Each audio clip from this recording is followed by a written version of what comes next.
So you are ready to start your packaged food business dream, and you are wondering if and when you need a lawyer to help you in your business formation.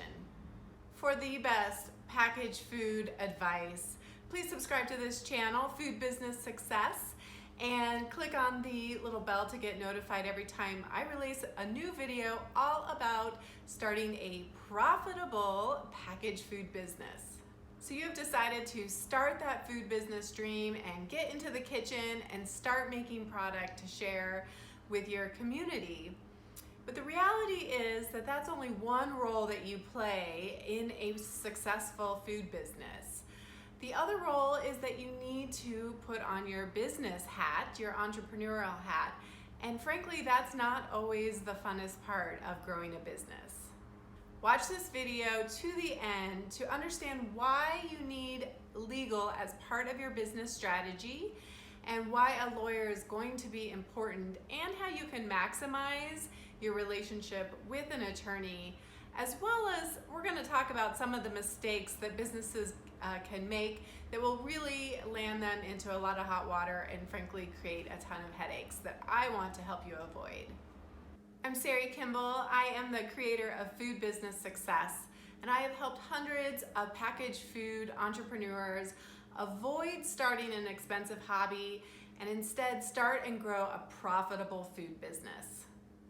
Comment below and let me know what kind of food business you are thinking about starting.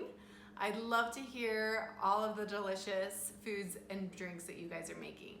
So this video is going to be a little bit different. I recently interviewed Susan Burns, an attorney who specializes in working with food and ag startups and helping them negotiate some of the legal issues that come up when starting a business. Now, I interviewed her for a full-length video as part of Food Business Success, our Business Foundations course, but I wanted to offer a couple of snippets from that interview because I think it'll be really helpful when you start thinking about when and if you should bring in an attorney, and again, how to maximize your relationship with them. Susan refers to herself as your on-call business partner, which I love that phrase, and you'll see that she is not your typical attorney. In fact, she's a lot of fun to talk with. So I first asked her whether it is important and why it is important to engage with an attorney when you are starting a business. I think that legal is a significant part of your business, and that it isn't always something you can plan for. And so it's important, I think, to have a lawyer that partners with you and also takes into account the strategy on how you're growing your business, not just the law in a vacuum. So I like to partner with my clients and help them use legal to grow their business and be successful. Right. Then our conversation turned to the different types of business formations that you could start, and what are some of the issues with being a sole proprietor, and why you might want to consider starting an LLC or a corporation when you are establishing your food business. For a sole proprietorship, which I see sometimes people are doing, that means you're not a business entity. You're just yourself. I'm Sari Kimbell, and I'm selling Sari's jams, right? You know, that's just you in the world. The problem with that, especially when you're dealing with food, is that food is kind of a high-risk business for contamination, things going wrong, people getting sick and wanting to sue you, and in which case you don't have any protection. It's you on the line, your personal assets are on the line. So a couple of reasons that people want to form a business entity is because, one, it's professional to have Anchor LLC after your business name. And so I'll just, since I started with the jam example, I'll keep going with it. I don't know where it came from, but we're going with it. So let's say you decide you're going to be Jam and Jams, and you would either incorporate or become a limited liability company, most likely. And so those are the two different types of entities. Doing one over the other really depends on a number of things. How many people you have in your business? Are you seeking investment money? Is it seed funding? Is it big venture capital? You know, what stage are you? What are your projected revenues? How many people are involved as owners in the business? So all of those things go into your decision on which entity choice you which entity you choose. So when is the right time to consult with an attorney? And how do you go about finding one that is going to be a good fit for you and your business? I think when you start a business, you should have a lawyer. Yes, you should have a small business lawyer in your back pocket, and somebody, and it's sometimes, you know, with any professional, it sometimes takes, I call it the frog kissing stage, where you have to talk to different people before you find somebody that you're comfortable with and that you really want to deal with. You don't have to be best friends with your lawyer, but you want to be you want to have professional. I think all your professionals that are on your team, you want them to be somebody that you trust, that you can communicate with, that doesn't talk down to you, that is happy to explain the answers to your questions, that encourages you to ask questions. And my advice to any small business is to start your business with a lawyer by your side. And you should include it in your budget. It should be a line item in your budget. And when you start, it's probably a smaller amount than when you grow, but you should just get used to it. I've had clients say, okay, now are we done with legal? I'm like, oh, are you closing the doors on your business? Yeah, then you can be done with legal. No, legal impacts every aspect of your life, and it's not going to go away. So I think the more well-versed you are and the better equipped you are to deal with it, the smoother your business will go and the more likely you are to be successful. As you'll see in our conversation, choosing that right business structure and getting all of the information, especially based on your state, because it can vary significantly, is really the right time to engage with an attorney when at all possible. You know, just talking with a lawyer shouldn't hurt too much. I mean, just getting that advice off in the beginning, most lawyers are happy to sit down and talk with you, or there's a flat fee, like I charge flat fees for some of the services. So, you know, I think it would be not that difficult to find small business lawyers that are willing to help you out. I think that's great advice. And certainly I know that like the small business development centers could be a great place to start, where you could make some connections with an attorney. Yes. And oftentimes they'll give you a little bit of free time to do that. Like you said, you're kind of trying to vet out a relationship with someone that because you are going to need legal services going forward. Yes, you will. Things will come up. First milestone of when you should engage with an attorney is actually before you should even start. You want to be sure that you choose the right business structure based on your state, based on the type of business, based on your goals. So really think about engaging with an attorney at that point. I know from personal experience how intimidating it can feel to work with or engage with an attorney or a CPA. These are highly specialized positions and we need them, and oftentimes we don't go and find them until there's an emergency, till something is happening. But it's really important to find that attorney ahead of time so that if something happens, you're prepared. So I asked Susan, what's the right way, what's the best way to go about finding that attorney beforehand and engaging in a relationship with them? A lot of people give their power over to a lawyer, and that's ill-advised. You shouldn't give your power over to anybody, right? You're the business owner, it's your baby, you're in charge. Now, you're relying on professionals in other areas that know more than you do because that's what they do. I don't know how to make jam, so I'm certainly not going to, be the expert on that. But so you want to rely on the advice, but you're in charge, so you can ask, how do you charge? You flat fee, okay? If you charge by the hour, if I pick up the phone and ask you a question, are you going to charge me? And some people will say, yeah, every contact is a quarter of an hour, and others don't. So, Okay. but it's important to nail down what the relationship is. It's your cost. You want to control the cost of your business for sure. And sometimes, the only way to go is hourly, because it's basically the fair thing to do, because you don't know what's going to happen in a legal situation. But, you can control those costs, and you can build in markers. You can establish your relationship in any way that works for you and your attorney. I've had clients say, look, once I hit this mark, I want you to let me know. And, so I can reevaluate. Okay, well, that's what we'll do. So there are a lot of ways to do it. And it's a business relationship just like anything else. So good. I loved her response about owning your business and the relationship that you have. I mean, you can always fire your attorney if it's not working out, and never be afraid to do so, to go find the right fit. Not something that you typically would hear from a lawyer. So I love that.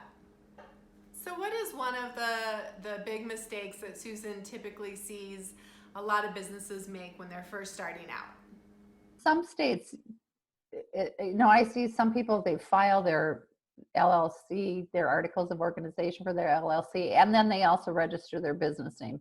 Not necessary in most states. Once you file your LLC, Jam and Jams, you don't have to also register to do business as Jam and Jams, because you are a business entity already. And if you're a sole proprietor and you have a business name, that's when you would most likely register. I think it's 49 out of 50 states require that you register your business name if you're not an entity.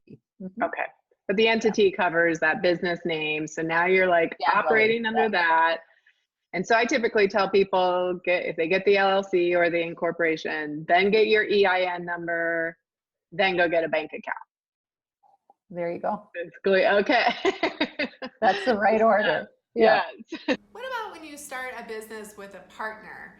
How does that change things, and what should you be aware of from a legal standpoint? You're in business with somebody else.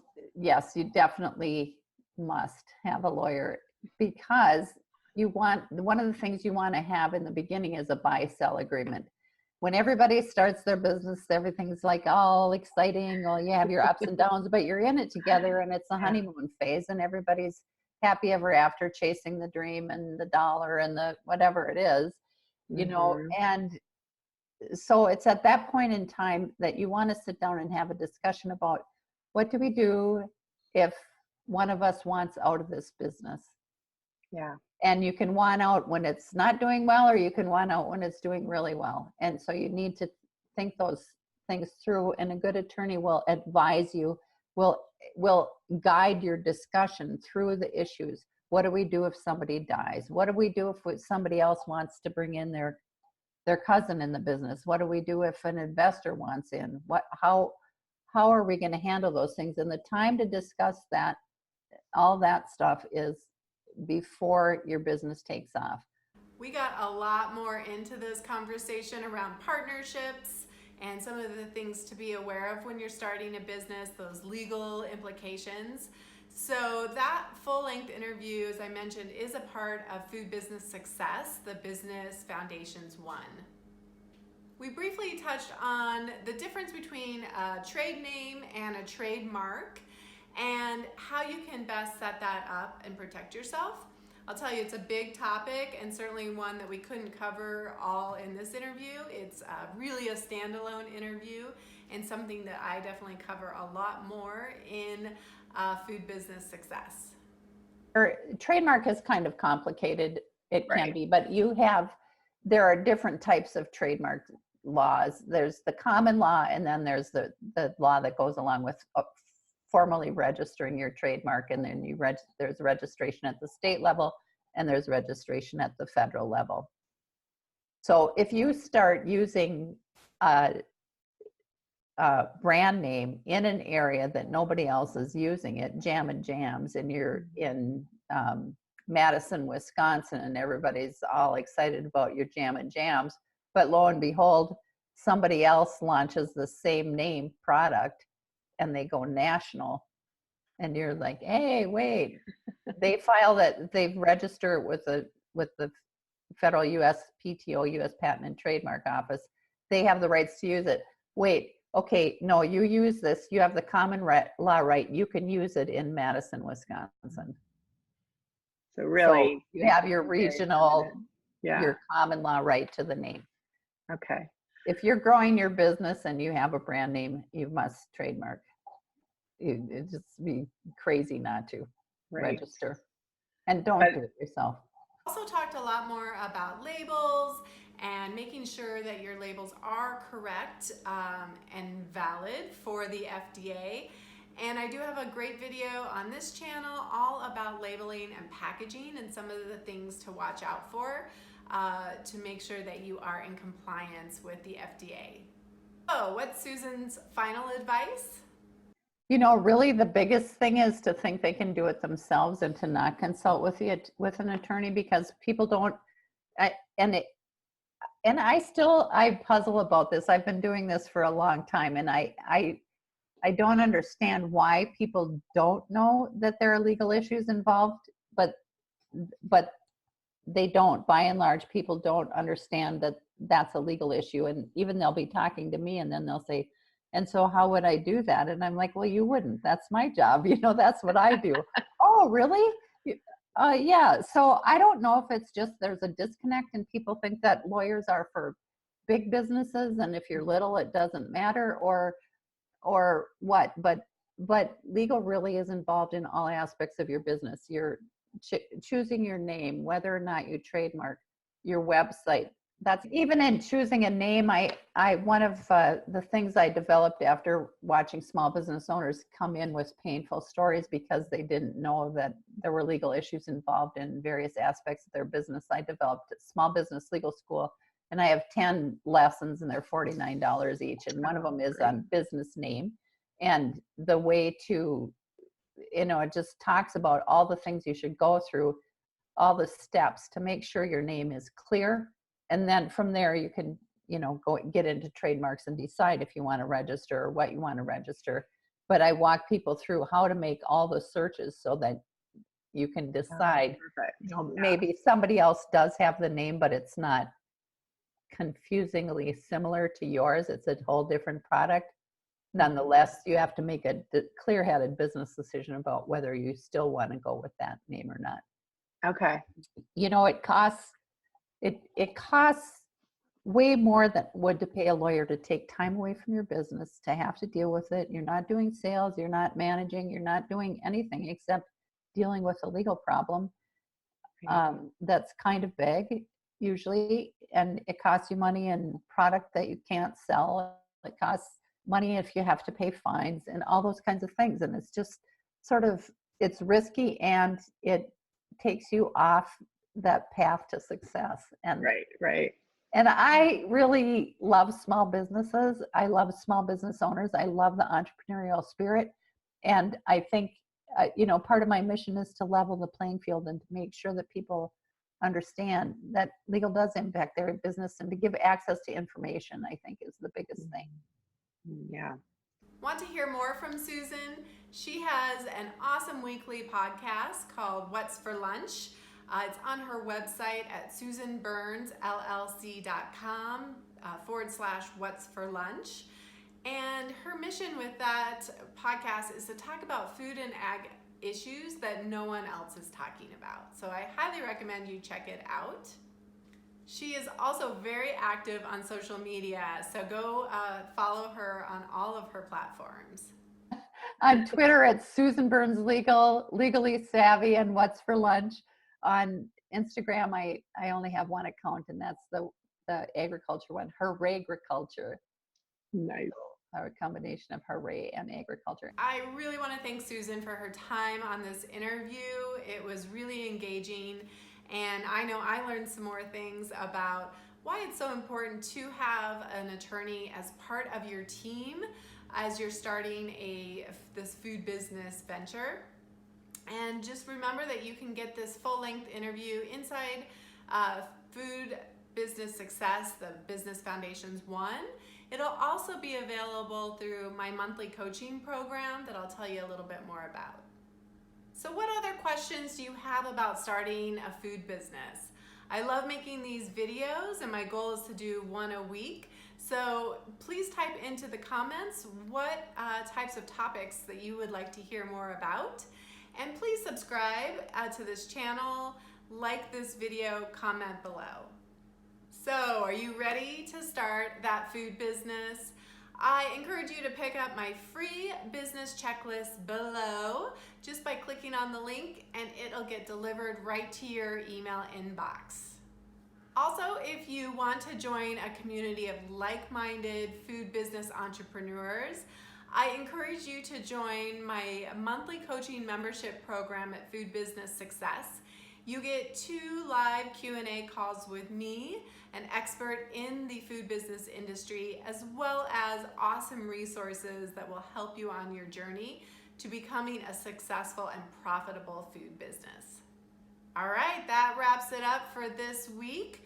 Let me know in the comments what else you would like to know about starting a food business. Like this video and subscribe.